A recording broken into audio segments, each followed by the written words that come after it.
I thought this show was good. Right. Okay, but there's a positive and a negative to it. The show was good because there's a lot of MJF on it, but there was too much MJF on it. He's like one of the guys in three angles. And like it's like he's in an angle with the Hurt Syndicate, he's in an angle with Hangman, and he's in an angle with Briscoe. And I'm like, it's like all over the show. I mean, it was good content, but I'm like, he's like it's like when like you're the focal point of the show, but you're all over the place. There's no real. It's like you're the focal Yeah, point of it's the like show, you're oversaturated. but there's no focus on what the guy's doing. He's like doing everything. Did we get the Dynamite did numbers? yeah the diamond numbers? No. That's weird. I looked at WrestleNomics and I'm looking on Twitter and nobody's got them yet. Nobody's got them. Is it a Nope. holiday weekend coming up? No. No. The latest thing they put up the NXT numbers just now. So maybe the Dynamites are going to follow this. I'll keep an eye. Okay, so AEW did something that I couldn't believe. They opened the show with a review of package of the John Moxley, Adam Hangman Page angle. It was very well done. They should open every week like this to fill people in what's going on because they're going to have a title match later. What did you think about this opening package that explained the? Bro, I thought the same thing. Why aren't you doing this every week? Yeah, this is very good. It's like Right. you should open your show with and it was a very well done package too. Right. That made this seem like a big deal. How many years have we been saying this, Disco? Just too All right. many, you know. The thing Here's is with Tony though, something, Tony likes to get people to the ring and get the matches going. Yeah. Like anything else is just kind of like he's Oh, not you really. can't show a video package before that? They did. It was a very good one. So Tuesday's NXT here, according to WrestleNomics, did 675,000 viewers. So do you think the Dynamite number is going to be above that? I would. Well, I'm sure it did a good number because you have a pay-per-view main event is the main event of the show. Page for okay, but I will guarantee you That this. was no. The main event was Briscoe and somebody else. Okay, but the draw for the crowd, Right. is that you're promoting a world heavyweight title. Right. So I would suggest, okay, that this is going to look like a bell curve this week, okay, on the rating. I say it probably go up, good numbers when the Moxley Hangman Page, and I would suggest we're going to see the ski slope on the way down from the rest of the show after. What I don't understand, Disco, and this is Booking 101. Why was not that the main event? You don't get, bro. The guy, like, it's funny, Meltzer always talks about how Tony studies.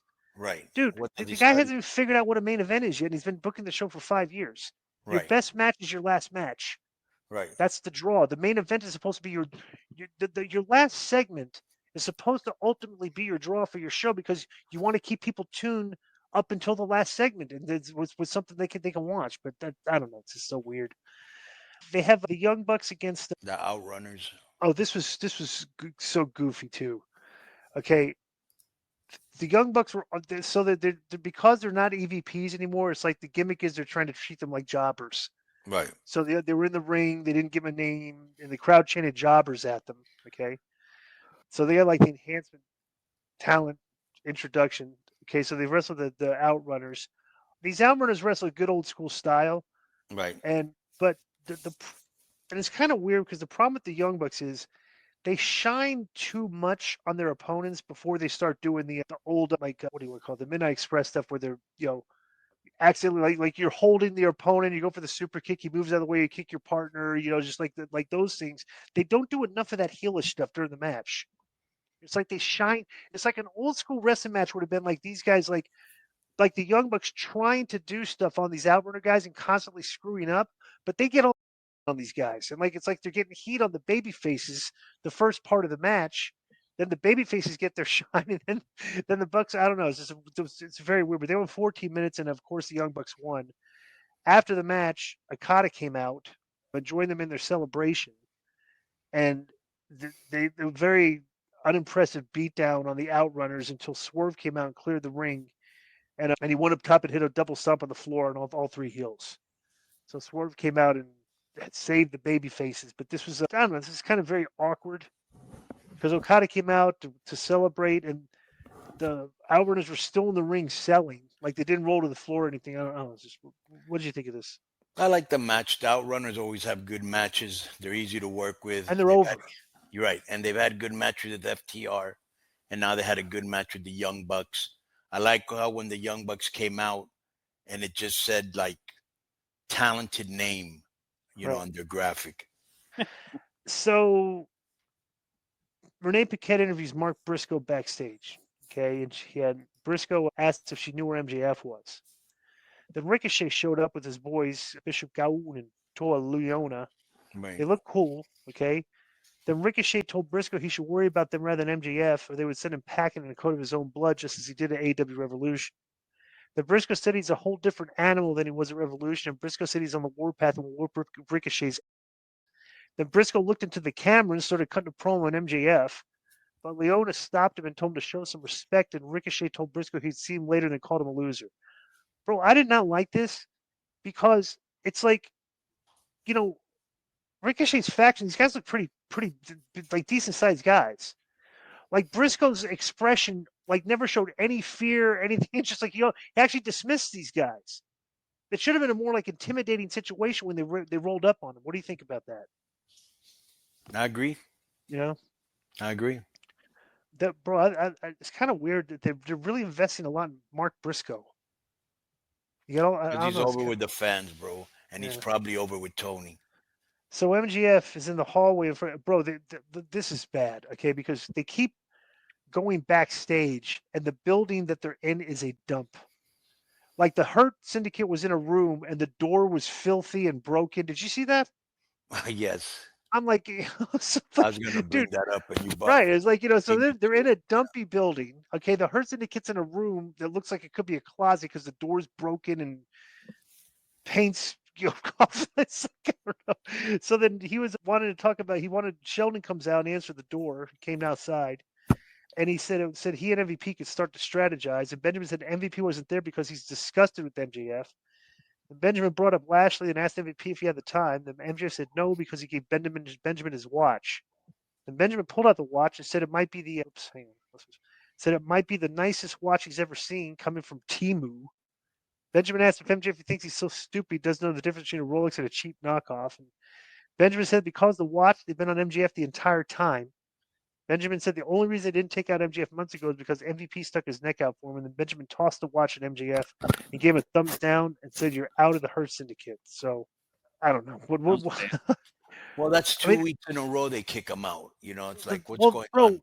The funny thing is that they spent like 6 or 7 weeks building this up. Building up to just join. To break them up. Break them up like the snap of a finger. Right. Lashley threw him out last week with the thumbs down, and now Shelton threw him out. What's going on? Yeah. I mean, you would think between MJF and what's this guy's name? MVP, they'd come up with something better. Right. So Christian Cage comes out for promo, and he said, "My name is Christian Cage." I beeped it out. Then he said, again, they didn't beep it out. And then they said 3 or 4 more times, they beeped it out each time, which is kind of weird. He said he spent more money on rental cars than Nick Wayne and Kip Sabian had made in their careers. He said he didn't stick to the plan because he didn't think that those guys could pull it off. Christian asked what 3 of them would know about taking risks. He said they sat in a lap of luxury, rode his coattails. They recalled saying he would snap Adam Copeland's neck in front of his children and take extra care of Copeland's wife. And Christian recalled saying things about Copeland's mother. And Christian asked if things he said were really that bad. Yes, if Copeland was going to act like he wasn't aware of the game within the game. And Christian recalled Copeland telling him to go find himself. And Christian said maybe he did, maybe he didn't. But he and Copeland are so different, yet they're so much the same. And Shivani asked about where things stand with the patriarchy. And Christian said they embarrassed him when they left him laying it all in. And Christian said Shayna was right about one thing. He did have a hard time getting up that night. And he said he'd found himself in holes in the past. And he said none of them were as deep or as gaping as the last time he was with Mother Wayne, but he always managed to climb his way out. They always when he went on this show.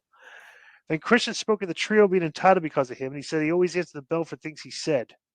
That was a good line. He said Nick has more talent than he ever did. And he said Nick was a prodigy and he cared about him and protected him.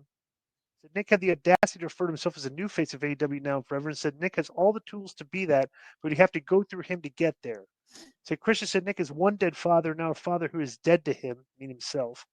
He announced that he disowned Nick and Sabian and then exited the ring. And as he's walking up the stage, Shayna Wayne comes out and met him on the stage. But then Sabian came at him from behind. He averted that. But then when he turned back around towards Mother Wayne, Nick came running out of nowhere and hit him with the TV title belt. That was actually a good spot right there. I thought that was well done because he came out of nowhere and hit him with the belt. Right. It was good bump too, and it sounded like the belt hit him right in the head too because it made a good sound. Did you hear that? Yeah. What did you think of this promo by Cage? The promo is good. I like how he's trying to reunite with Adam Copeland by saying he didn't do anything any worse than he did, trying to get to the top. You know what I'm saying? Well, plus two. I don't keep going. I don't want to interrupt. And he got hit with the concerto. Right, him with the chairs too. Right, and try to put some steam on Nick Wayne and the other guy, which will probably end up Nick Wayne and Sabian versus Christian and Copeland. And then eventually the FTR probably because that's where they want to go. I will say this. I liked it that Christian, okay, it's like he came out and the fans kind of want to start cheering him because they don't like it because he's kind of the baby face in this angle, right? And he cut good promos. But he did not compromise his character when he cut the promo. Right. He was still the same character, but he directed some of his stuff at the people that are the heels now, so it worked. And he didn't compromise his character at all.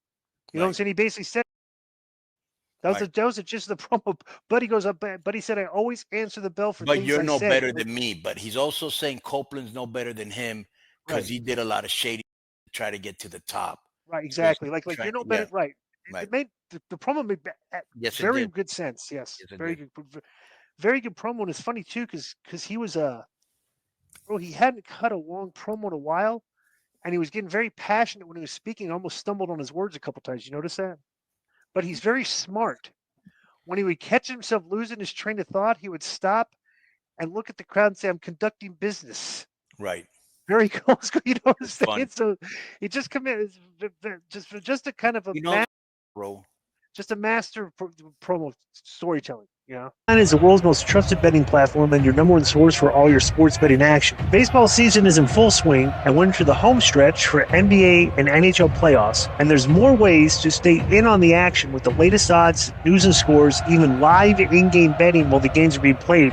With the largest selection of odds on everything from the MLB, NHL, and UFC. And in between games, head over to the BetOnline Casino. All the top Vegas-style games, including poker and live casino action. So BetOnline, the game starts here.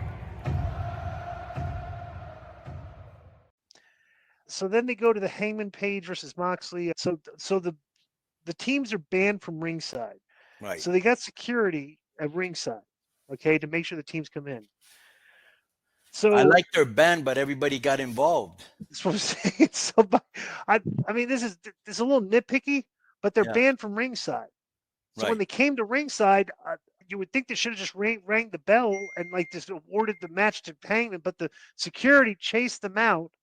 They chased him in the back, and there was Darby up on the balcony that gave the drop. Very good bump. Surprise after so many months. Right. So he came and did the coffin drop onto them on the floor, and they went back in the ring and good. This is good timing on the finish. They nailed the finish here because they went from that spot back in the ring, boom, boom, boom, finish 1, 2, 3. It was a good build up, a crescendo of pops. So. And let me tell you what I gave him extra credit for. Mm-hmm. I thought for sure Moxley would bleed, and he didn't. All right.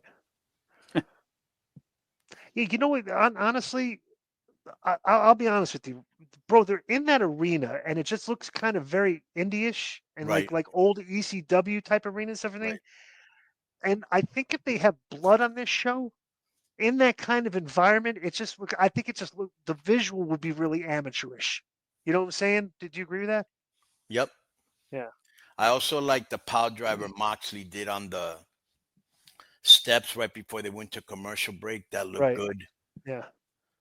But it's a good match. 26 minutes. They delivered, a good. Yeah, they should have been the main event. Yeah. Well, absolutely should. So Tony Storm and Alex Windsor against Athena and Billy Starks. Billy Starks is like the weirdest heel character I've ever seen because she's just always like got that smile, like it's like she's happy to be out there and stuff. Yeah. But Athena and Billy Starks beat her. beat Storm and Windsor, and after the match, Yeah, you Windsor don't see checked on. Storm get pinned a lot. No, She she got doesn't. pinned here, yeah. And Starks grabbed Windsor and ran her into the barricade afterwards, and Athena knelt over Storm while holding the Money in the Bank style contract, told her it's only a matter of time. Yeah, they think Athena and Tony's a big match, like in-ring wise, and it probably will Right. be, but I don't think it.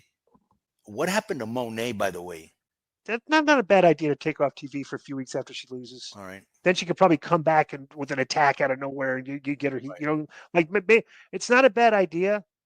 She held the belt for so long. And she was Then on mostly every show too. she was on most every show. Then she loses, and there's no real reason to get her heat back immediately. You'll get it back to her next appearance, but you can wait a little bit to make it a surprise. So maybe it's Or more cost Athena the match. Or correct. cost Tony a match. Correct. Yeah. So they go backstage, and Hangman was interviewed by Renee Paquette, the two trainers, and one had neck brace, like they were selling the match. Then MJF walked in, spoke before Paige could respond to Paquette.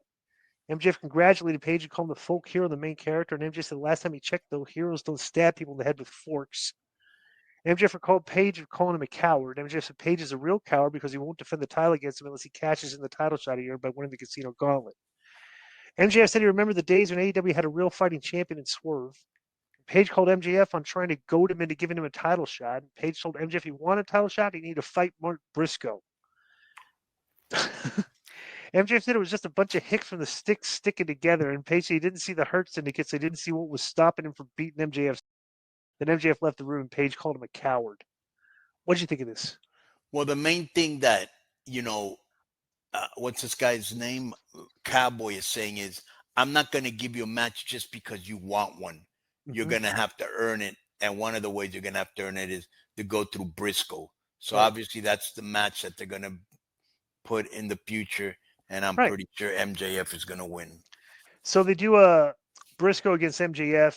So, oh my God, you talk about, okay. You know how we talk about how things get overbooked? Okay? Right. Okay, so this is a masterclass in just fitting everything into your final segment on the show. So Ricochet's boys shoved Briscoe off the apron. Then Ricochet hit Vertigo on Briscoe for a near fall. Then Brody King and Bandito came out and fought the two Ricochet's sidekicks to the back. And then Mark Briscoe wins with the J Driller. Okay, so then, all right, so then, like after his sidekicks have fought off, Briscoe gets on the mic and said they were just getting started. He brought MJF bringing up his brother's name once, bring his brother's name once, shame on him. He said he brought it forth again, and shame on Briscoe if he didn't obliterate. Then Briscoe said he never felt like he did before. I need help, man, Briscoe said. For the first time, he felt like he might not see his brother again. He said his brother's in heaven, but if he kills MJF, then he wouldn't be able to repent because he wouldn't have the slightest bit of remorse. So Briscoe called out MJF. So MJF, they need to get away from that, bro. I know. Not good. So MJF appeared on the big screen and mocked Briscoe for thinking he might come out, and he asked Briscoe to drop the comedy routine. Said Briscoe sounded serious, but he didn't have to take him seriously. And MJF said he spoke to that Mark Tony Khan. Said he and Briscoe will meet in next week's main event. That is, of course, if you make it, MJF closed. Then MJF was on the screen, but he was in the ring behind Briscoe and kicked him below the belt once he turned around. Who's the coward now? MJF yelled, and he looked into a ringside camera and asked, who's the coward now, Hangman? Then MJF wore an MJF did nothing wrong t-shirt, choked Briscoe, and then pulled him out of the Dynamite diamond ring. So then Hangman Page comes in. The show's not over yet. Hangman Page came out and hit MJF for the big boot from the apron instead of for a buckshot lariat, but Briscoe grabbed MJF instead of for a J Driller. MJF broke free from Briscoe and then left the ring and ran to the stage. And the fans serenaded MJF with a coward chant. Then Excalibur said MJF versus Briscoe is official for next week's Dynamite. The collision match graphics were also shown for Thursday's show. What did you think of this segment? Just like you said, overbooked. All right. I thought this show was good. Right. Okay. But there's a positive and a negative to it. The show was good because there's a lot of MJF on it, but there was too much MJF on it. He's like the guy's in three angles. And like it's like he's in an angle with the Hurt Syndicate, he's in an angle with Hangman, and he's in an angle with Briscoe. And I'm like, all over the show. I mean, it was good content, but I'm like, he's like it's like when like you're the focal point of the show, but you're all over the place. There's no real. It's like you're the focal Yeah, point it's of the like you're show, oversaturated. but there's no focus on what the guy's doing. He's like doing everything, you know? Well, what'd you think of this? Though I will say I like all of Cowboys promos. Right. No, he's the best. He's He's the taken best promo in over. the company right now. Yeah, Right. absolutely. And that's that Darby isn't talking. Wait till Darby starts to talk. Right. And that was a good usage of him. You know what I'm saying? Yep. Yeah. This is spot like a death-defying spot. You know, Yeah. whatever. Thumbs But up good show. stuff. Thumbs up show. Also, all right. So our top 5 of the week. Okay, let me go here. Go ahead. All right. So honorable mention the Jelly Roll promo. You don't Right. like it, okay? Right. Number 5, the Hangman Moxley package at the beginning of Dynamite. Right. Okay, it's arguably the best one they've done so far. Right. Okay? Number 4, Cross and Zayn. Oh, actually, no. Number 4 would be the Andrade Phoenix promo. Very well done. Helped their characters a lot. Number 3, the Cross Zayn sit down. Number 2 was the Hangman Page MJF verbal confrontation in the back. I like that. And the number 1 thing of the week, I think, was the Gunther Punk promo. What about you? I'm going to go number 5 when Fatu got slapped. By Miz. Right. The Andrade thing with Phoenix. Mm-hmm. That's tied for 5. The AJ popping Kane over his head. Yes, Zayn. Carry Zayn, yeah. Right. Karrion Kross and Zayn sit down was 3. Okay. Punk Gunther was number 2. Mm-hmm. Cowboy Moxley match number 1, tied with the, believe it or not, just for the fact that they did this and they hadn't done it in a long time, I'm putting the opening package tied for 1 and Darby Allin's return. Right. This was one of the better shows in a while. And you know why? Right. Because it had some of our best characters. It had Christian was on the show. He's very rarely on Dynamite. He's always on Collision. Mention Christian. I'd like to put Christian tied number 2 with Punk and Gunther. Yeah. So that was, bro, you put Christian. If Dynamite can put Christian and Edge on that show. Oh, by the way, there was I forgot to talk about. There was actually a backstage promo with FTR with Stokely Hathaway. Oh yeah. And they were putting over the Young Bucks, like, hey, maybe we'll meet in the finals, like being friendly. Then at the end of the promo, very weird, Stokely Hathaway said, "You guys aren't the EVPs anymore, right?" And he like screamed at him, like to scare him, and walked away. That was not in my top 5. Yeah, right. Stokely Super JoJo. Yeah, but the good stuff on AEW Dynamite this season. When you have a big match like that, the rest of the show is actually pretty good too. Especially when we have them number 1 with the opening package, the match, and Darby Allin. That doesn't happen too much. Maybe they did the. You know what? Because they overbooked the aftermath of the Briscoe MJF, the Briscoe Ricochet match. Maybe that's why they couldn't put that match in the middle and the Moxley thing at the end, because they had all that after stuff, with Hangman and stuff, everything afterwards.